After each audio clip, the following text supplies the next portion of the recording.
This is Thomas Calhoun, a.k.a. Calhoun Speaks. This is Paul Carrick Brunson. There you go. Mr. Brunson, welcome to Truth Be Told.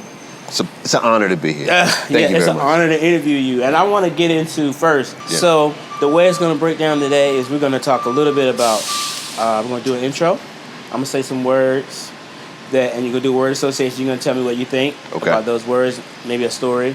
From there, we're going to do, get into your purpose. Okay. And how that sort of played out. We talked a little bit about that behind the scenes. We'll bring some of that to the camera. Then we'll break down the business of Paul Brunson. What is that? Okay. And then we'll close out. Cool. That's how we're going to break it down. So the first word is Oprah. Mentor. So break that down. Tell me how that mentorship relationship happened. Yeah, it was a complete fluke. Matter of fact, somebody just the other day asked me, did you intentionally mean to run into Oprah? I was like, no. Yes. It was so how? Yeah, exactly. Tell me. Right, yeah. It was a complete blessing, you know. Yeah. The short story is that at that time, so I'd quit my job. I had this great job, spent a year entering or trying to enter the matchmaking industry. Right. Which at that time, there were no black matchmakers. It was an industry. I thought it was black male. There was no black period? There were no, so there's debate over this, but there were no full-time black matchmakers at that time. So I became first full-time black male. Wow. But it was incredibly hard, right? And it was a space that was just hard to get into, right? So I didn't know how to promote myself. And my wife and a mutual friend of ours, Andre Smith, rest in peace, they said, why don't you do a video? Yeah. And I thought, okay, I'll do a video. So not wanting to just do any video, my objective was, how can I come as hard as possible? Right. So I used what little bit of money we had, and I put together a production team, and we started shooting these videos. It was I remember, because I'm a finance guy, it was $1,000 a production minute. And we were doing videos that were 3-4 minutes long. And we were publishing these videos every week. It was called The Modern Day Matchmaker, right? Gotcha. This was the video series. You can go to YouTube right now, check it out, The Modern Day Matchmaker. All right, check that out. Check it out. And you'll be surprised when you check it out that it had no views. Like every no week, views. Literally, it would get 11 views. Gotcha. 20 views. And I knew my mother was watching at least 9 times, right. on this thing. Right. But what ended up happening is it turned out that Oprah was one of the views. And then wow. She had someone from her office out in LA send me a message. That message led to me meeting Oprah, and my life changed. But one thing that I rarely talk about, how was it that Oprah started watching this YouTube video that's so random. Yeah, that nobody was watching, right? Right. I didn't know it at the time. I didn't know it until several years later. And what happened was, when I took that year to prepare to become a matchmaker, I started taking on pro bono clients. This is something that I always underscore to anyone who's starting anything, is that it's not necessarily about the money, it's about you as an entrepreneur perfecting your craft. For sure. Perfecting your solution to the problem. So I said, let me start bringing on people. Let me just start working with people so I can hone my craft. It turned out that one of like 20 people that year that I didn't know was a writer, was a ghost writer for Oprah. And she would be on Oprah's private plane, sitting next to Oprah, while Oprah is talking to someone else out loud saying, I have an idea for a new television show. I want it to be an unprecedented love show, and I need 2 matchmakers. Matchmakers. The person that I'm working with, the client, he overhears this and says, have you heard of this guy, Paul Brunson? Wow. Oprah says, no, I haven't. Go to YouTube. Wow. That's exactly how it happened. That's exactly how it happened. That's a great story. Yeah. That's a great connected story. Well, my next question, failure. Necessary. Necessary. Why? That's the only way you learn. I mean, it seems so cliche, but see, so some failures, I will say, so the cliche is that every failure is a lesson. I don't agree. Some failures are just bad looks. You should have done it. You're right. It was a bad decision up front. Bad decision, bad on you. You're going to learn nothing from this, right? Except not to do that again. Right. Hopefully not to do it. Yeah. But they're necessary because what ends up happening in life is that we live in this, we live in this zone. Everyone lives in a zone. And what's happening in your growth over life is that the zone is widening. The zone is widening. In essence, and what does the zone represent? The zone is what? The zone represents comfort. Comfort zone. Comfort, right. This is the comfort zone, right? Okay. So the zone ideally is widening. The only way this widens is through quote unquote discomfort. But the only way that it widens is through a new decision that's going to lead you to widen it out a little bit, right? How does a new decision materialize? How does that come about? It can come about intellectually, where you say, okay, I need to make a change in my life. Maybe I need to start working out more, right? I'm actually in a place where I haven't worked out in a month, which is not good, right? Because I'm normal. So like, okay, I need to work out for a month. But what ends up happening is it's my failure to do so over and over and over again that then eventually propels me to then do it, right? Then to widen out the thing. Failure is, I truly believe you have to look at failure as it's an opportunity to learn. What can I learn from this thing? And you should be pushing yourself. Jim Collins, Good to Great, this whole fail fast to succeed faster. If you continually push yourself to a point of failure, then at that point, I believe you'll know how to expand that box. And not only will you know how to expand the box, you'll know what not to do the next time. Wow. I mean, that was so deep. That was so heavy. But I also agree with everything you're saying. Like, in that comfort zone, I think a lot of people don't want to get out of that comfort zone. Yeah. Right? That's the thing. And you won't fail because you're doing everything you're comfortable doing. Except you are failing, you really don't even know it.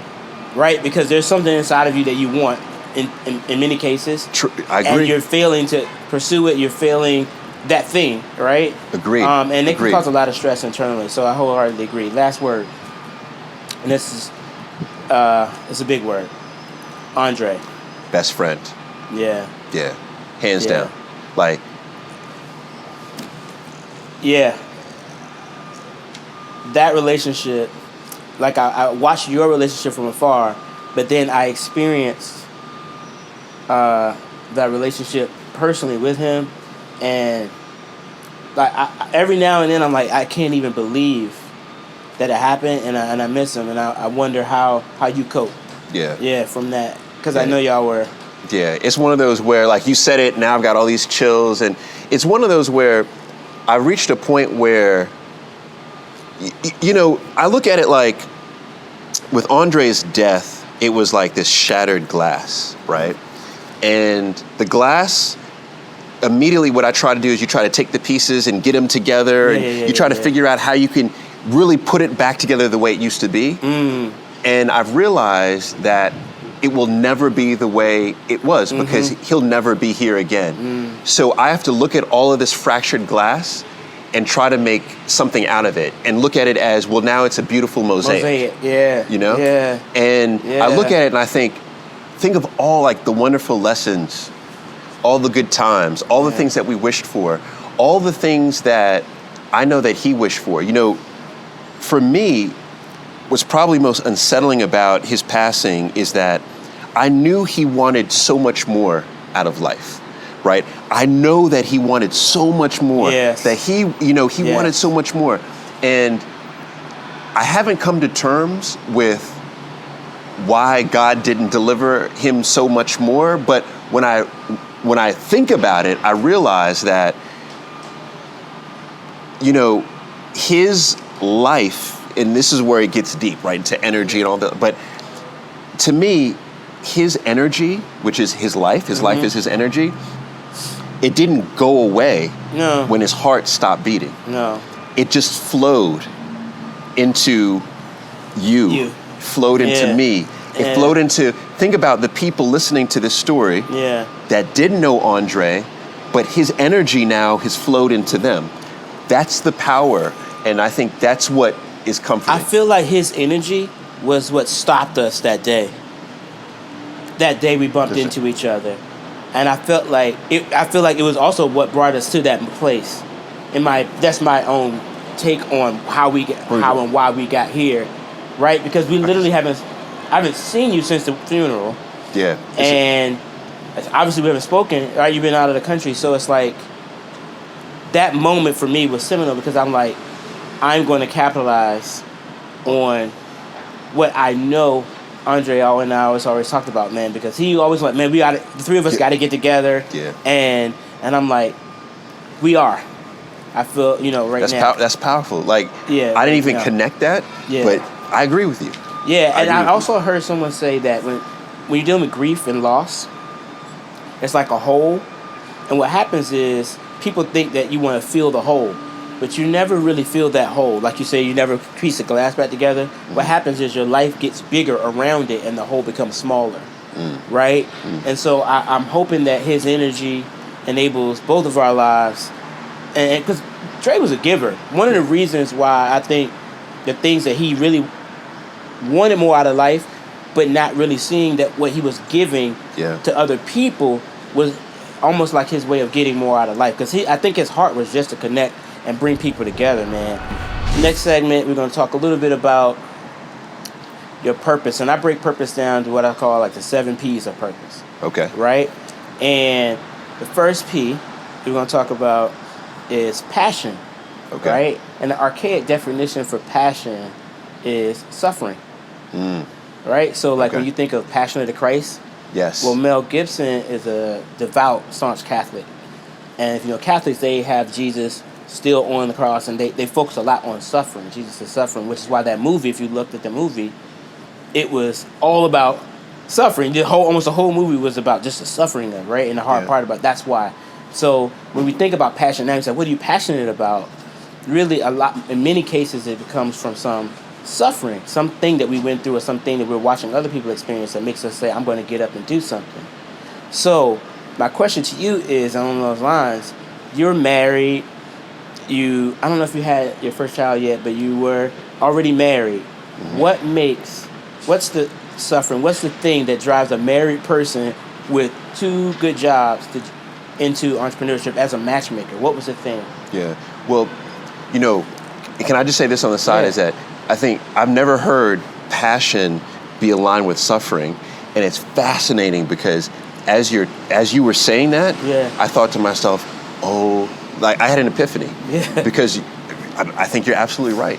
Because my overall passion, what I've noticed is that what I've always done, and this connects to the matchmaking, is I've always fought for what I consider to be the underdog. Like the underrepresented, the person who is thought to not have the capability, the skill, etc. to do it. And it wasn't until you just said that I realized that's because that's what I suffered literally my entire adolescent life. Wow. Was people telling me, like, it's interesting. When people look at me now, they're like, Paul, I don't believe, like, oh, no. And I like that because that means that I've overcome that. Yeah. But I'm telling you, every step, like you go back to people who knew me in high school, right? Paul, it was like, Paul's gonna be lucky if he gets out of high school. Like, he's gonna be lucky if he gets the job. Like my high school counselor, I'll never forget it. Mm-hmm. She called me in and she said, all right, Paul, we've done the various tests with you, etc. What we strongly suggest is that you pursue becoming a plumber. Like, we think that if you get this trade... What test did they run that make them say plumber is the best thing? Oh, my God. They were running... I mean, that was when it was all kinds of, But here's the thing. When I did those tests, I didn't even finish them because it was not of interest to me. Yeah. But that her response was, this is what you should do. And that's not to take anything away from a plumber. Yeah. But, man, I'm terrible with my hands. It's just like... So I realized that I suffered from that in high school, through friends, like even things like it's now it's all coming out. Even like track team in football. I used to be on the track team, But I was like the worst on the track team, right? I was on the football team, but I was like the worst on the football team. Wow. You know, so it was always looked at like, why is he even here? Yeah. What's he even doing here? That explains a lot, because you hustle hard. You hustle hard as hell now, right? And I think that has something, the drive, it's because you always been the underdog. Like, back in your head, it's still there. It's there. Even with my family, honestly, I feel like I honestly feel like in my family, I was considered an underdog. I was considered, you know, he might do okay situation. Right. Hope like these other folks over here, like they're smart, but I don't know, like what skill does he really have? You know, what does he do? Because a lot of my family too, they're engineers. You know, I didn't get any of that side of the brain. You know, so just to go back to your point, is that you're right. That is something that, and it's not until sitting in this chair, you saying that I have connected all of that. Wow. So to matchmaking, that was actually a drive for matchmaking. So to go back, I was at that time, like this is 2008, 2007, 2008, somewhere around there. I was managing the money of a very wealthy family. So I was in finance. The family's name was the Ugels. They're still good friends. The head of the family is still a mentor of mine, Enver Ugel. They run an organization called BAU Global, Bacha Shahir Global. It's a major holding conglomerate of for-profit colleges, universities, K through 12 schools, associated properties like dormitories, all that stuff, all over the world, right? My job with them was to invest their money in the United States. And really what that meant is I was responsible for identifying acquisition targets for them. Gotcha. ESL schools, for-profit universities, and then negotiating those deals so that they could acquire them, be part of this empire that they're growing. Yeah. It was one of the best jobs I've ever had in my life. Right. I was flying back and forth to Istanbul. I was partying in clubs all around the world. I was making all kinds of money. It was one of those things where it was great, right? Yeah. But how do you leave that? Because I'm Jamaican, family's Jamaican, right? And I needed to have at least 10 jobs.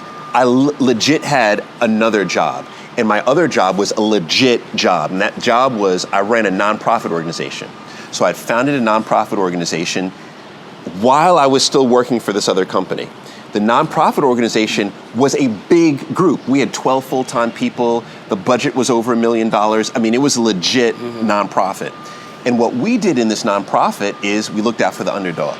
We looked out for, in particular, Black youth that were coming from low-income households that didn't have enough money for test preparation to go to college. Because let's face it, if the SAT is the gateway to get to college and you're not doing an SAT prep, then it's harder to get into the bigger schools, get the money.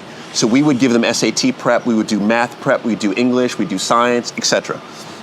So our organization got really, really good at this. We were running programs all throughout the East Coast. And the city of DC, which we're in Maryland, DC is just like right there. Right? The city of DC awarded us a big program to run this nonprofit for the city of DC. And this is the summer of, I think, 2008. So we're running the program, okay? We're running the program. We have this big staff running the program. I'm doing my 2 jobs. So I come down the first day of the program and I'm sitting at the registration table because I want to interact with the kids and see what's going on. So I said, let me ask the questions to the kids coming in to register them. As the kids came in, we had to ask for first name, last name, etc. Down on the list was how many adults in the household, how many parents, right? Are you living with both parents, right? How many adults in the household? I see where we're going. Literally, we had over 100 kids. All of them looked like me and you. Not one said, I live with my mother and my father. Not one. So 100 was a total? It was over 100. It might have been like 120, something like that. And not a single one of them? Not one. And they all responded, oh yeah, I live with my mom, or I live with my grandma, or I live with auntie.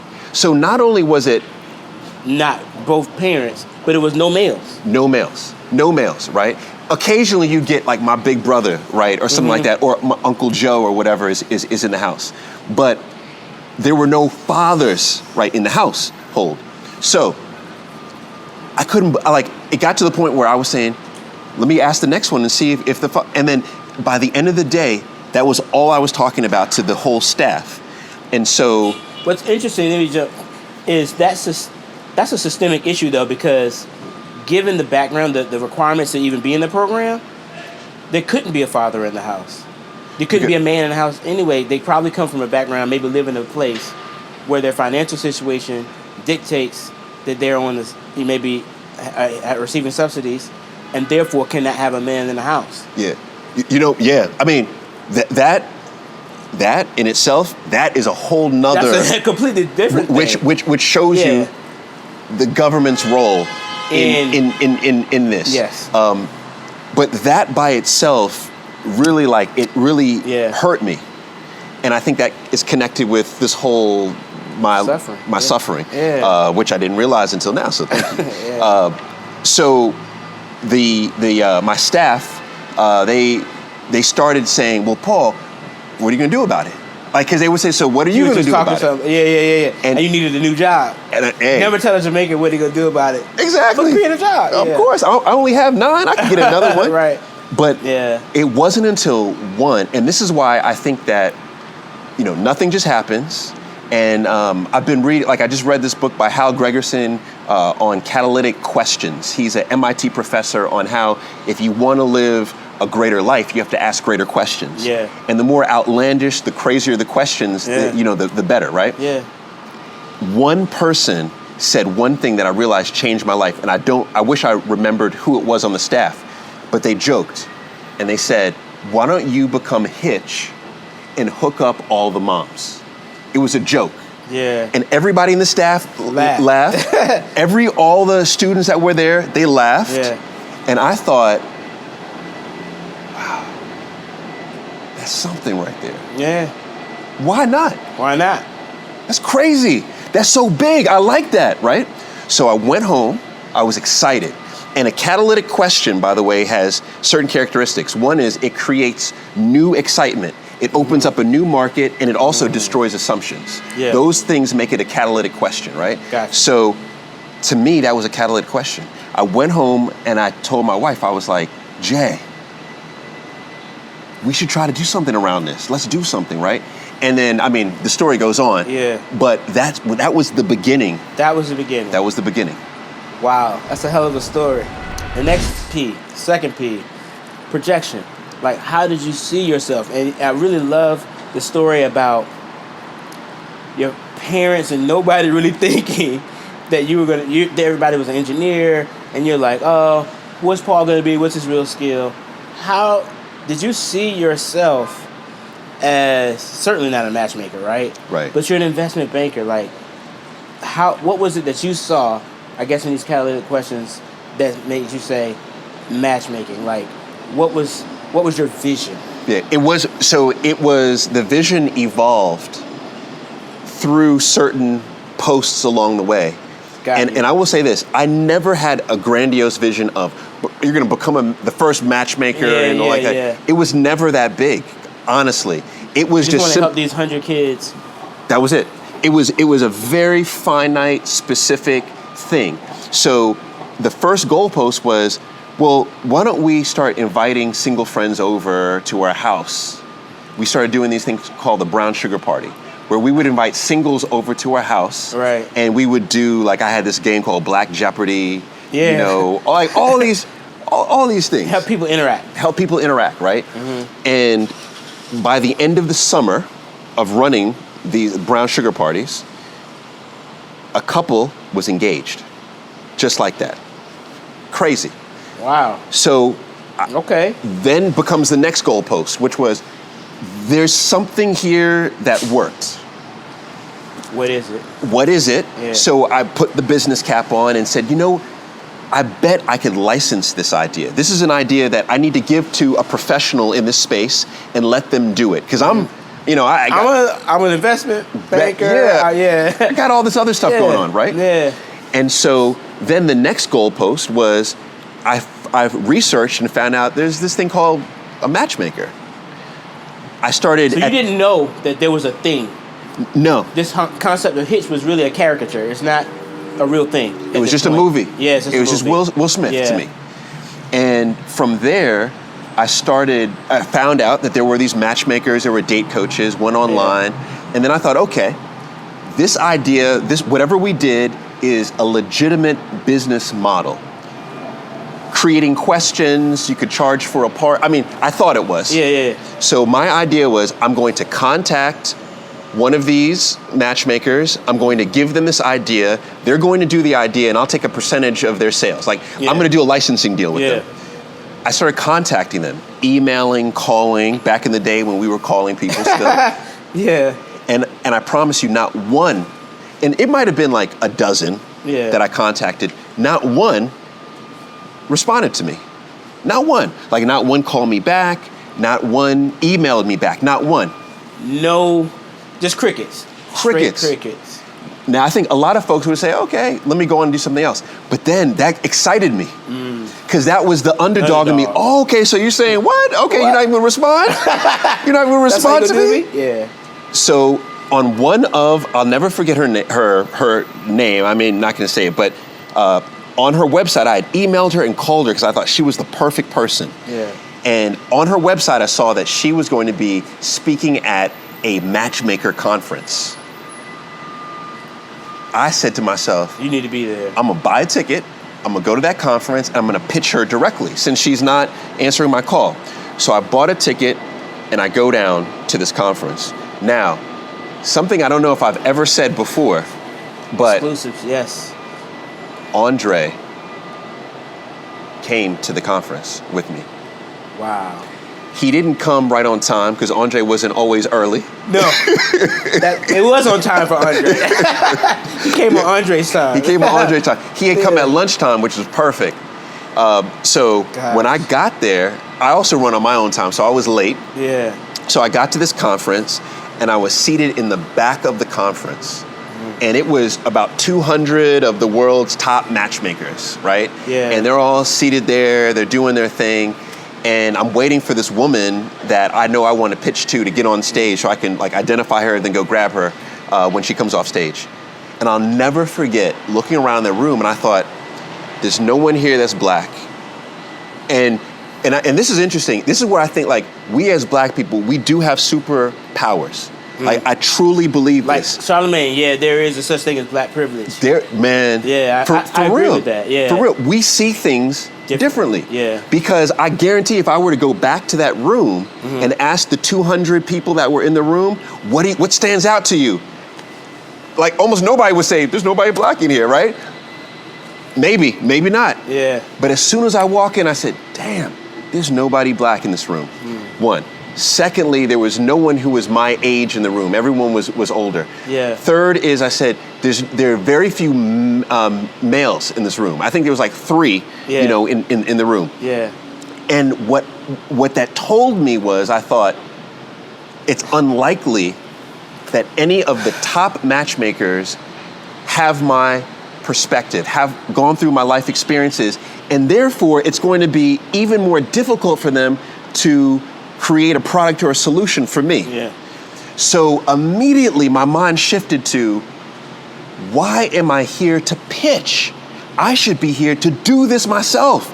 I should be here. And the light bulbs started going off. Right. And I promise you, it was like, woo! The Now, lights. had you had the MBA already? No. Got you. No. Okay. No, not at that time. I was, no, hold on for a second. Yes. Okay. I had at that time, which that in itself. We're gonna get there next. So okay. So, so light bulbs went off, and at that moment, I thought to myself, I should do this. There's a void in the marketplace. If these are the top matchmakers, there's a void. And not only was there a void around, the black experience, there was also a void from what I thought was more of an astute, strategic business experience. Okay. Right? And immediately, what did I do? Going back to Andre, the energy of Andre flowing right now. He came. I said, he was the first person I told. I said, Dre, I think I'm going to do this. And this is why, you need to have the right people on your team. And this actually is almost emotional thinking about it, because if he were to have said, that's the dumbest idea I've ever heard in my life. Right. Because of my respect for him, I would have said, oh, you're right, let's leave. Yeah. Let's go get some red stripes and just go blow off the day. Yeah. But instead, he said, that's a brilliant idea. He was like, that's a great idea. In that Andre energy. Like, and do that. He's an exhorter. He's an encourager anyway. You know what I mean? Like, he's just a good person, but he's honest. Yes. And he's real. So if he thinks that's, like, whack, he'll say it in a joking way, right? You know what I mean? So, legit, he thought it was a good idea. And when he thinks it's a good idea, the energy would be real. It was real. Wow. He was like, this is legit. You should do this. Yeah. And that gave me even more confidence, right? Yeah. So I was like, all right. So I then finished out the day at the conference, left, got back on the train, and I called my wife and I said, Jay, I'm thinking about doing this. And this also goes to the same story about Andre, why you need grit. My wife said, that's a good idea. Boom. Boom.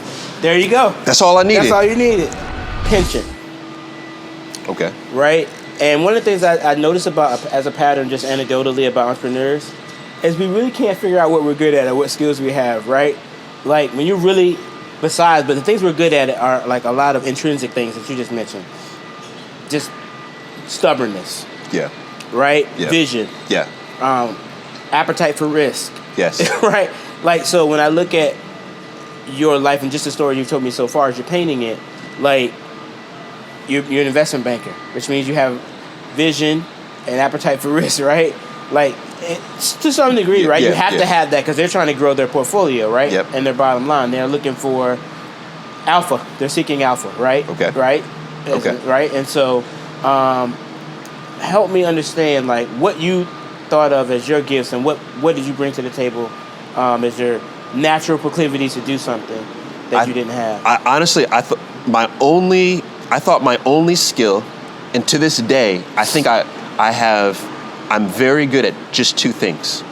Just two things. Yeah. One of them I'm trying to become best in the world at. Okay. So one is I truly believe I have extraordinary willpower. Extraordinary willpower. Okay. And I believe that willpower is fundamentally the most important skill that you can possess. I don't think that you can acquire other skills. In life or in entrepreneurship?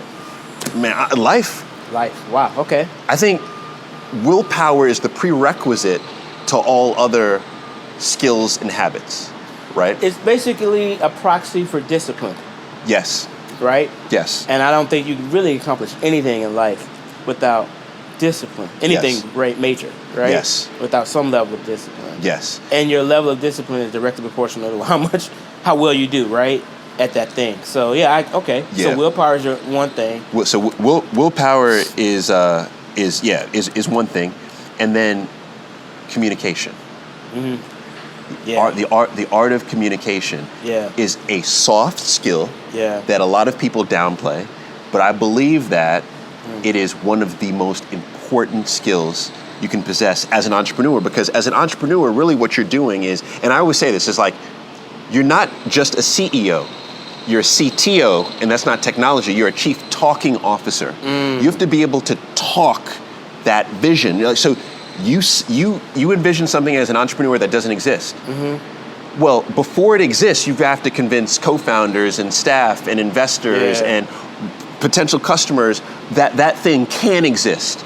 How do you do that? You can only do that through communication. Yeah. And so communication has been something that have you worked at it, or was it always there? If you go back over your childhood and your adolescence, was that while they were treating you as an underdog, were you developing that communication there, or was it something you decided to do once you became an entrepreneur?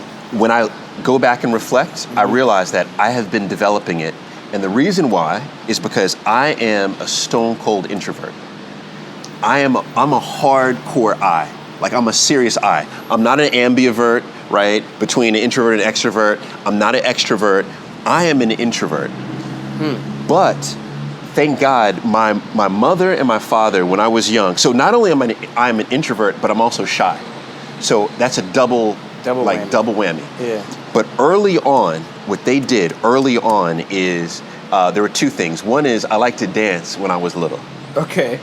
So I'll never forget, before school, like in 4th grade and 5th grade, they would drop me off at school early because there was a dance, like there was a break dance troupe. Okay.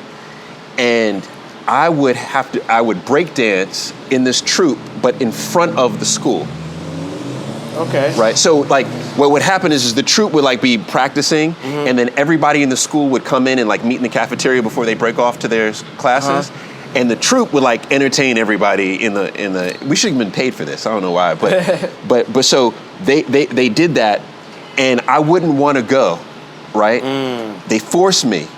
I was never the best. I was never the best, but I was good enough to get on stage. Right. And they would force me, and I'd be like, I don't want to go this morning. And they said, no, you're gonna go, and that helped me. The other thing that helped me is that they put me in improv classes when I was little. So when I was maybe in 6th grade, 7th grade, definitely 7th, 8th, 9th, they put me in improv class. And improv class is something I'm gonna put my boys in. It changed my life. It completely changed my life. From a communications perspective? Absolutely. Explain that. Break that down. Okay, so improvisational skill is about being able to essentially stand on a stage and at a moment's notice do anything that I'm requested to do. So you could say bark like a dog, quack like a duck, or something more complicated like I want you to morph into Michael Jordan. You can't use any words, but you have to become Michael Jordan and convince the audience of it. It's the art of improvisational, right? Wow. It's about every aspect of communication. It's about verbal, it's about body, it's about... it's also creativity, right? Oh, absolutely. Yeah. 1,000%. Yeah. And so I was in improv for so long that I wasn't the best, but began to get better at it. And what it did is it helped me in the moments where I would previously get anxiety. Because I felt like, you know what, I can control the situation. It's okay, right? My improv skills are good. I can communicate a message. Yeah. I know how to shift my body language. I know how to get a reaction based on a word or a tone. Right. And it became like this superpower that I thought I had. So by the time I got to college, I realized I'm good at communication. And then I started using it on the ladies. Well... And college life was good. I imagine. It was good. It was good. And so communication and willpower, those are the two things. Everything else, I'm like subpar at. The next thing is position. Okay. And you already alluded to this. I want to maybe jump back into it. What was so amazing is the position that you were in, the positions that you were in as a Jamaican, right? And if I'm not mistaken, your father is very successful. Very. Right? Very. In the business world, maybe like Lucent or something? He's very he used successful. To be, he's very successful. So you come from this environment, right? I mean, think of position like, you don't have to imagine. You were born in Queens in the 70s, right? And growing up in New York at that time, like, of course it was a breakdancing class that you were in. Like, there were no breakdancing troops in Norfolk, right? Right? Yeah. So... Now I'm connecting it, right? If you're born in Queens, you participate in breakdance. You breakdance, right? So, like, think about, like, if you in Queensbridge, they had Nas, Roxanne, like, Run DMC, like, LL, like, all of that thing. So, like, just being immersed in that culture, right? So, when I look at your position, like, how did your jobs, your family, how did that all come together? Just talk a little bit about how that kind of influenced. And then that one job where you expose yourself to that problem. Yeah. Bring that together for us. So, I want to talk about my father in this. Yeah. Because I think he's a lifeline.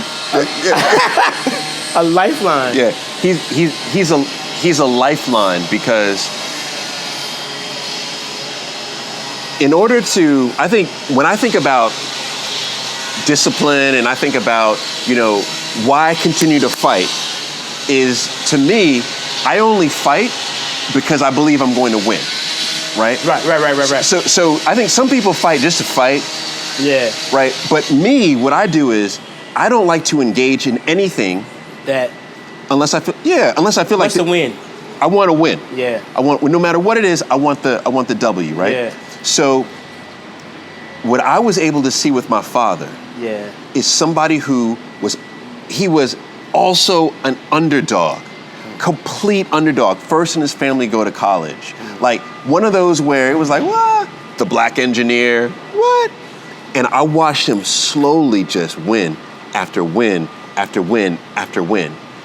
And I saw him win at the highest levels of business, where he's retired. He was the COO of L3 Communications, one of the biggest defense companies, right?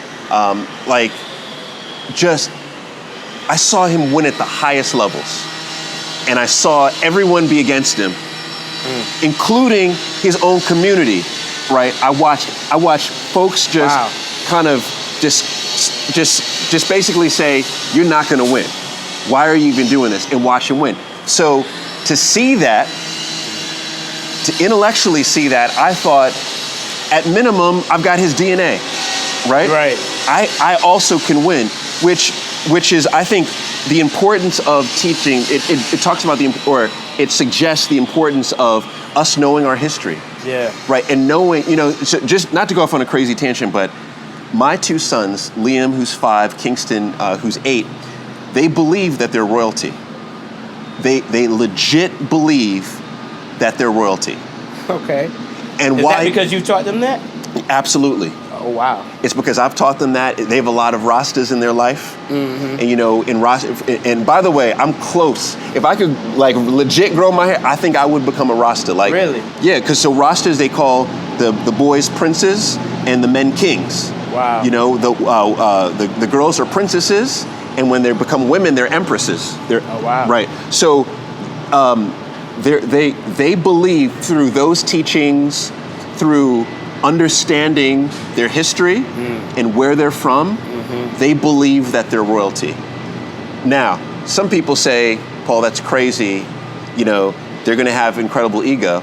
And maybe I will be wrong and it will not serve them well.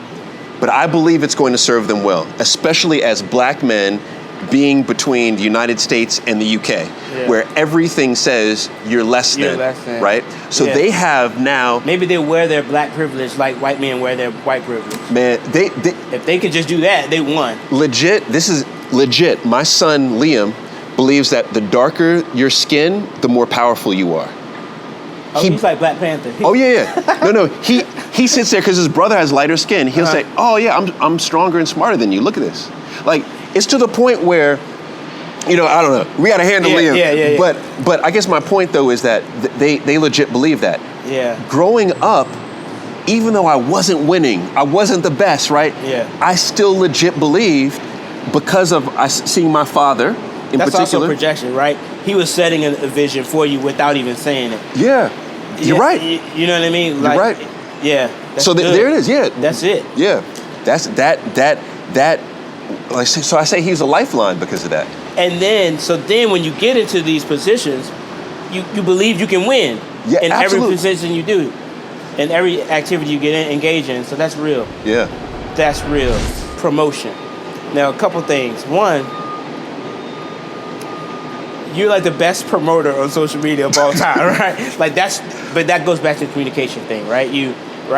But typically when you're in these positions, somebody has to give you that connection, right? That lifeline, right? So you talk about your father, right? He's giving you a vision that you can be me, right? Yes. Right? Yes. But then, either it's Dr. Ugel or the people in your job, who said, I'm going to help you?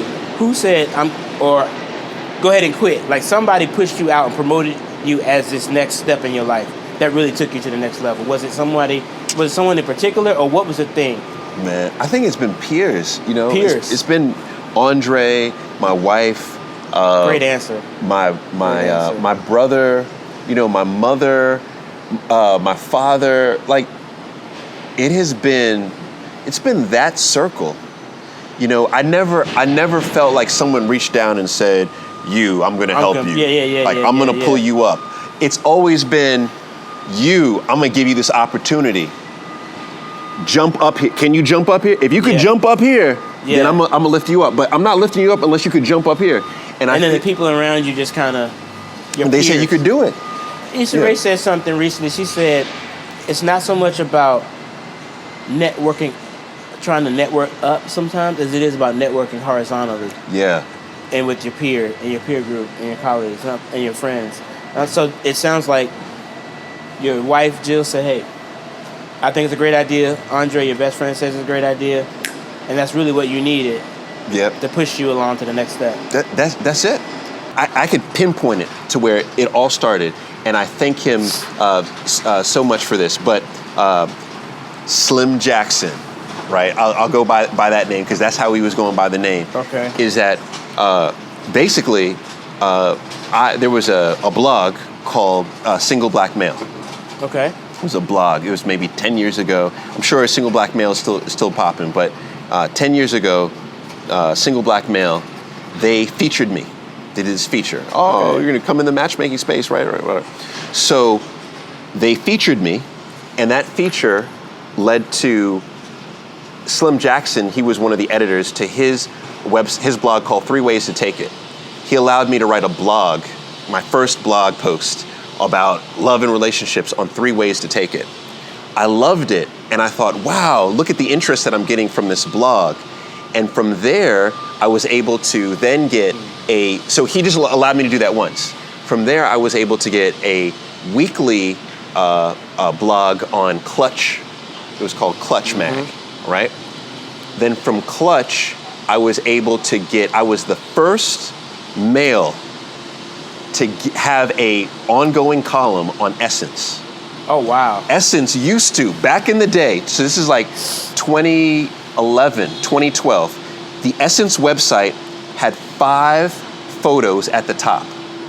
There were 5 of us bloggers. Demetria Lucas was one, and we had one day where we were featured on the first page of Essence. Wow. The first page. Tuesdays was my day. So every Tuesday you would go to essence.com, you would see a column of mine. That's incredible. That exposure. I mean, what were the hits? I mean, they would have to be over. It was a million. It was over a million. Yeah. It was crazy. My God. It was crazy. So in other words, what I'm doing is I'm showing how I leverage this one piece of content or this one platform to additional platforms. And then I started leveraging the platforms off of each other to the point where right now, and this is why, you got to stay low and keep firing. Let's talk provision. Okay. 6P, right? Okay. Right. So how did you make it work? You rob Peter to pay Paul. You just hustle. The best way. You weren't making money in this in the beginning because you said you did some pro bono work. Hell's no. And you had $5,000 worth of video. Man, we had run out of all money. We had been, 6 months behind on a mortgage. Wow. Not paying this bill to be able to pay this bill. Yes. I used to, a story that I'm comfortable talking about now is that I always say, if you Google Paul Brunson 2010, and then you Google Paul Brunson 2011, and then you Google Paul Brunson 2012, and you look at images, you'll see the same image. You'll see me at lots of different events wearing a black suit, black slim cut suit with the skinny tie, white shirt. Yeah. And everybody used to say, oh, Paul, you're getting your Cornell West on, you got a uniform. I like that. Yeah. No, it was because I couldn't afford another suit. I had one suit all those years, right? Literally, I had one suit all those years to the point where I remember saying, damn, my suit, it was wearing out right here, wearing out right here, wearing out in the knees, but I would wear it all the time because I couldn't afford another suit, so I've done all of that stuff, right? But what you do is, if you want to be a hunter, right? If you want to be a hunter and you want your family to be fed, you got to get out here and you got to go kill some things. And you gotta kill what you eat, man. You only get to eat what you kill. Yeah. That is it. And once I truly embraced that, man, I started hunting with crazy precision. And it helps you to be able to say no, to know what to say yes to. You know, it's interesting because when you have to supply your own income, when your own income is based on your creativity in your hands, it truly is scary at first. I mean, I'm talking about, I went through a good 5-7 years of being like terrified, right? Right. But now, after you realize I can do it, after you realize I do have marketable skills, after you realize there are problems that I'm uniquely qualified to solve, it becomes empowering. Yeah, literally. You're no longer the underdog. Man, it's like, what do I want to do? Yeah. You know, so it's a very empowering feeling, but you got to go through the fire first. For sure. Like, so your dad being a lifeline, did he help you? Like, no, you never reached back. Never. This is interesting.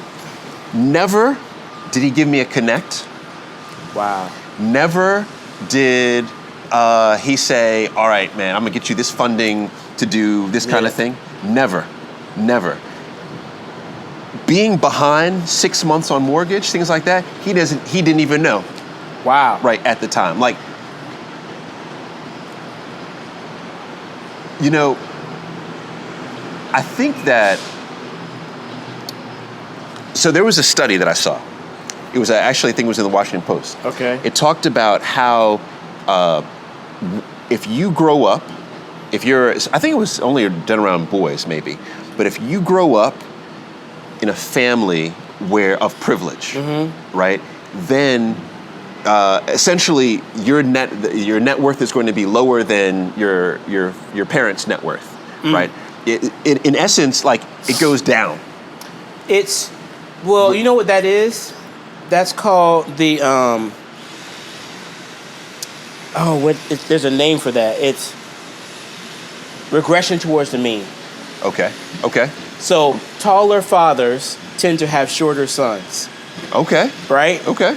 And shorter fathers tend to have taller sons.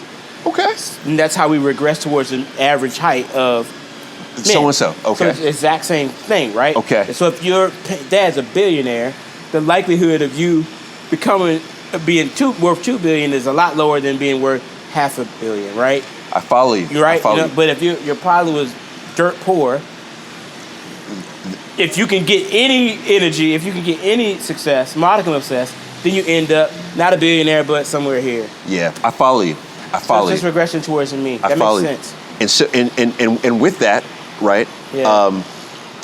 I think that another lifeline for me was that I didn't grow up going to private schools, or I didn't grow up where my father had massive income early on in our experience. Right. And so I grew up like in the streets. And what I was able to do was and I always say this is such a blessing for me, is that now when I look back at my life, I say, oh my God, I had the best upbringing that anybody could have. Literally. It became your privilege. Your lack of privilege became your privilege. Yes. When in entrepreneurship, once you became an entrepreneur, Yes. And then so I saw everything that happened on the streets. Everything. To the point where I saw everything that happened on Wall Street, to everything that happened, in the homes of the billionaires. I've seen it all. And I feel like this is it's like special insight that I have. You said, oh man, I'm the only black people. We're the only black people here, right? Like, how did you protect your idea? Because it's not something like a patent, or when you say you're gonna license it, I'm like, no, thanks for telling me. I take it. You know what I mean? Like, so how did you protect it? Yeah, this is something that I mean, unless you have like some special formula to, prevent cancer, like that's intellectual property, right? But I don't believe that ideas can be protected. I think it's all about execution. This is something that I firmly believe. There's a lot of people who subscribe to don't tell anybody. Yeah. You've got to keep that idea. They'll steal it, yeah. I'm on the opposite side. If you have an idea, then within reason, you tell people. Because what ends up happening is that if it's a legit idea, several things happen. One is it will energize collaborations around you. If people believe that you truly can execute this thing, which is why you shouldn't be talking about things that you don't know. Like you shouldn't be talking about things that you don't have qualification or unique qualification around. But if you're talking about something that you are uniquely qualified to do and people recognize you as being uniquely qualified for that thing, if you say, I'm going to do A, B, or C, then people will collaborate for you. They will try to work with you. They will send you ideas, right? They will help you to propel your idea. You know, when Elon Musk founded the Boring Company, which I think is one of his most brilliant ideas for a company, right? It's a company that takes cars underground and shoots them across the tube so that you could, you can get from, maybe Washington, San Francisco to LA in 15 minutes or whatever, right? When he came up with that idea, it was on a fluke. It was because he was late driving to a conference in his Tesla, because he was already CEO of Tesla at the time. He got on stage and this presentation was being streamed and he was like, man, I'm sorry I'm late. I wish there was another way for cars to travel. He posed that, just saying, I wish there was another way for cars to travel. Now what happened? Because he is so recognized in that one space, you had engineers, you had thought leaders, you had people who were watching that started DMing him, that started tweeting him saying, have you thought about Elon shooting the car up out of space and then going around the sun? Have you thought about, making it teleport? Have you thought about maybe drilling a hole underground and sticking it? And then from there, he sat down with his team, etc., and then he built it. But it took the energy of people, of experts, right? People saying, you could do this, here's how you could do it. And that only came because he spoke of it. He didn't protect the idea, he talked about it. So it can go both ways. It can backfire, obviously. But I believe that if you are uniquely qualified to solve a problem, and people recognize that. And people recognize that you are, it could be to your advantage. And you also want to make sure you're telling the right people, obviously, and you're saying it in the right, in the right way.